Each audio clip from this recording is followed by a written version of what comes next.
पहलगाम हमले के बाद पाक में चरम पर है महंगाई। भारत के कई एक्शन से पाकिस्तान पस्त है। कर्ज और महंगाई के बोझ तले दबा हुआ है पाकिस्तान। महंगाई, फूड संकट, आर्थिक दबाव लगातार सरदर्द बना हुआ है।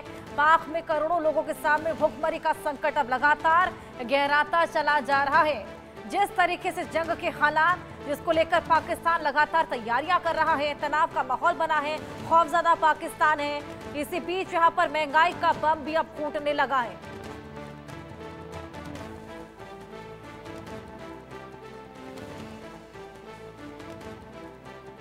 महंगाई किस कदर बढ़ी है, आइए ग्राफिक्स के जरिए आपको समझाने की कोशिश करें, डेट वाइज समझाने की कोशिश करेंगे। देखिए, पाकिस्तानी रुपए प्रति किलो क्या कुछ किस तरीके से बिक रहा है। नींबू, अदरक, घी, नारियल तेल, आप देखिए डिफरेंस। आप देखिए 22 अप्रैल को जो चीजें 90 रुपए की थी वो अब 120 किलो हो चुकी हैं। वहीं चावल, नींबू, अदरक और घी, नारियल तेल तमाम ग्राफिक्स के जरिए आपको दिखाने की कोशिश कर रहे हैं। चावल जो 300 रुपए का था अब 350 का हो चला है। चीनी जो 150 की थी 180 की हो चली है। चिकन 750 का था 800 का हो चला है। नींबू 800 का था 900 का हो चला है। डिफरेंस कितना ज्यादा है। अदरक 550 का था 600 का हो चला है। घी 2500 का था 2800 रुपए का हो चुका है। वही नारियल का तेल अब जो 1200 में बिका करता था वो अब 1300 का हो चला है। ये साफ बताता है, ये डिफरेंस साफ बताता है कि महंगाई कितनी ज्यादा अब पाकिस्तान में बढ़ गई है। मार्केट पूरी तरीके से वहां पर क्रैश हो रखा है। इसी बीच अब भारत ने इंपोर्ट और एक्सपोर्ट को बंद कर दिया है, उसके चलते भी खासा घाटा पाकिस्तान को होगा। वहीं एयर स्पेस बंद करने की वजह से जो फंड्स पहले ही पाकिस्तान के पास कम थे, अब जब विमानों को लंबी दूरी तय करके अपने डेस्टिनेशन पर जाना पड़ेगा तो भी खासा खामियाजा इसका पाकिस्तान को झेलना पड़ेगा। हमारे साथ colonel retired Sanjeev Sirohi defence expert हैं, साथ ही हुसैन जावेद पाकिस्तानी पत्रकार हैं, जुड़ गए हैं। उन दोनों से ही बातचीत करेंगे, जानकारी लेंगे। सबसे पहले हुसैन, मैं आपके पास आऊंगी। देखिए, जंग की तैयारी तो चली रही है, वेपन्स को तो मजबूत किया ही जा रहा है, लेकिन इसी बीच मार्केट्स पूरी तरीके से क्रैश है। महंगाई खासा बढ़ गई है। ग्राफिक्स के जरिए हमने दर्शकों को प्राइस का डिफरेंस भी दिखाया है और ये डिफरेंस बेहद ज्यादा है। महंगाई वहां पर चरम पर है।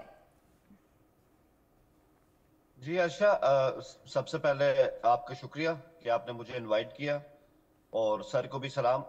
देखें, ये महंगाई की शरह और इसके हवाले से जो भी बातें हैं ना, मैं आपको बताऊं, इस वक्त हमारे यहाँ महंगाई जो है वो पिछले 7 माह की कम तरीन शरह के ऊपर है। आप उसमें किसी भी चीज के दाम उठा के देख लें।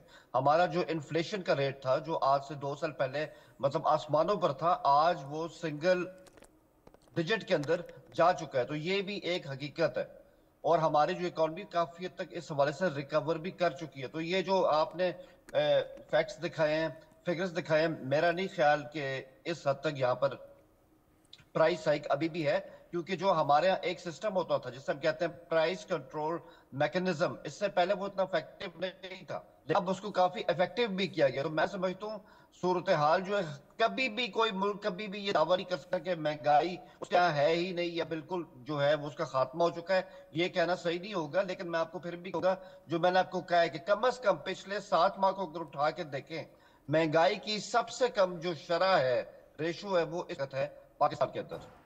लेकिन हुसैन, ये हम बहुत ज्यादा पुराने दिखा नहीं रहे हैं रेट्स। ये 22 अप्रैल और मई के बीच के ही डिफरेंसेस हैं। यहाँ साफ देखा जा सकता है कि आंकड़ा बेहद ज्यादा बढ़ गया है। डिफरेंस यहाँ पे बेहद ज्यादा है।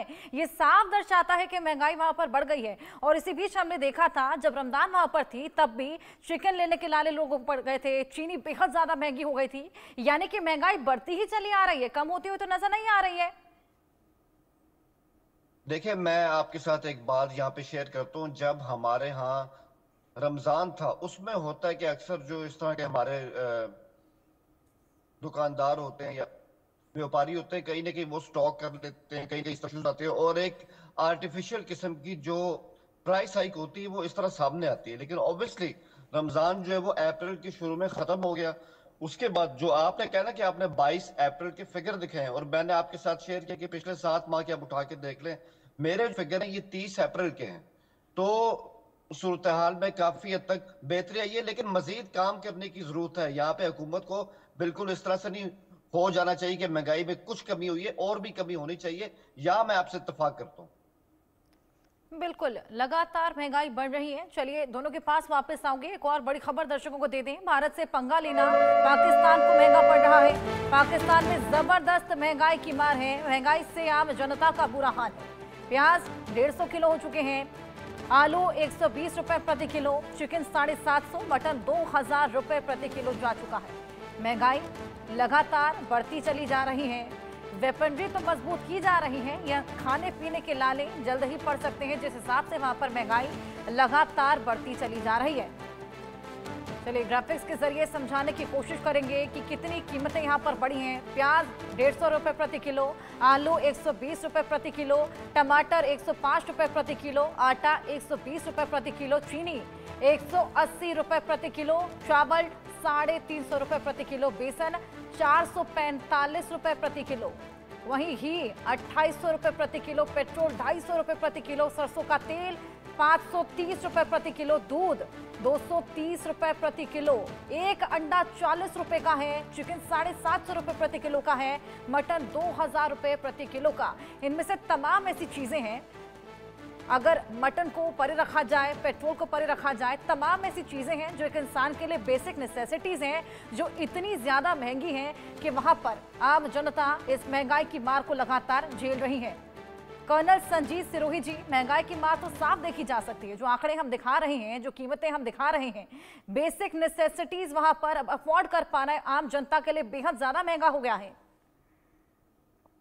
बिल्कुल हर्षा जी, इसमें कोई नई चीज नहीं है। कभी भी कोई भी देश के अंदर जब लड़ाई के हालात होते हैं तो ज्यादातर नॉर्मल टेंडेंसी होती है कि लोग जो है होर्डिंग शुरू कर देते हैं, इकट्ठा करना शुरू कर देते हैं, और इकट्ठा करने से जब डिमांड बढ़ जाती है और सप्लाई उतनी रहती है तो कीमत बढ़ जाती है। इसमें कोई नई चीज नहीं है। और जावेद साहब जो कह रहे हैं वो अपने तजुर्बे से कह रहे हैं, लेकिन आप जो कह रहे हैं वो अपने स्टैटिस्टिक्स आप दे रहे हो, लेकिन मैं इसमें कोई अजीब चीज नहीं देख रहा हूं, क्योंकि भारत की बजाय पाकिस्तान में लड़ाई का भय ज्यादा है, लड़ाई का डर ज्यादा है, क्योंकि वहां के जो पॉलिटिकल लीडरशिप है उन्होंने ऐसा माहौल बना दिया पाकिस्तान में कि भारत कभी भी हमला कर सकता है, भारत कभी भी हमला कर सकता है। मैं अभी 2 दिन पहले सुन रहा था कि जो पीओजेके के प्राइम मिनिस्टर है उन्होंने अपनी आवाम को कहा है कि आप राशन इकट्ठा कर लो, 2 महीने तक का राशन इकट्ठा कर लो। तो जब सरकार ही ये चीजें बोलेगी तो आम जनता के मन में तो डर बैठ जाएगा, और ऐसा डर बिठा दिया है, चाहे इनके डिफेंस मिनिस्टर हो, चाहे रेलवे मिनिस्टर हो, चाहे इनके प्राइम मिनिस्टर हो, वो सब के सब जो है आसिफ मुनीर टैंक के ऊपर चढ़ के भाषण दे रहे हैं। तो ये ऐसा हिस्टेरिया कर दिया वहां पे पाकिस्तान में कि पता नहीं भारत कब जो है लड़ाई शुरू कर देगा और हमें कुछ नहीं मिलेगा। तो इस वजह से मुझे ये लगता है कि जो खौफ बैठा हुआ है लड़ाई का, जो कि वहां की भारत कुछ नहीं कर रहा है। भारत ना कह रहा है कि हम जी हमला करेंगे। भारत के प्राइम मिनिस्टर ने कहा है कि जो टेररिस्ट हैं, उनके जो परपेट्रेटर्स हैं, उनके जो बैकर्स हैं, उनके जो प्लानर्स हैं, उनके ऊपर किया जाएगा। किसी भी हमारे लीडर ने ये नहीं कहा है कि हम पाकिस्तान को खत्म कर देंगे, हमारी मिसाइलें पाकिस्तान के ऊपर लगी हुई है, हमारे न्यूक्लियर बॉम्ब। तो ये चीजें इस तरीके से एक माहौल पाकिस्तान में बन गया है, जिसकी वजह से मुझे ये लगता है कि लोगों ने सामान इकट्ठा करना शुरू कर दिया, जितनी इनकी जरूरत है उससे ज्यादा लोगों ने होर्डिंग शुरू कर दी है, जिसकी वजह से ये कीमतें बढ़ गई हैं। हर्षा जी, बिल्कुल कर्नल संजीत सिरोही जी, बेहद अच्छा पॉइंट आपने रेज किया। आतंकियों के खात्मे की बात पीएम मोदी करते हुए नजर आए थे, पाकिस्तान की तो बात की नहीं। तो हुसैन, वहां पर इतनी बौखलाहट क्यों बनी हुई है? देखिए, मैं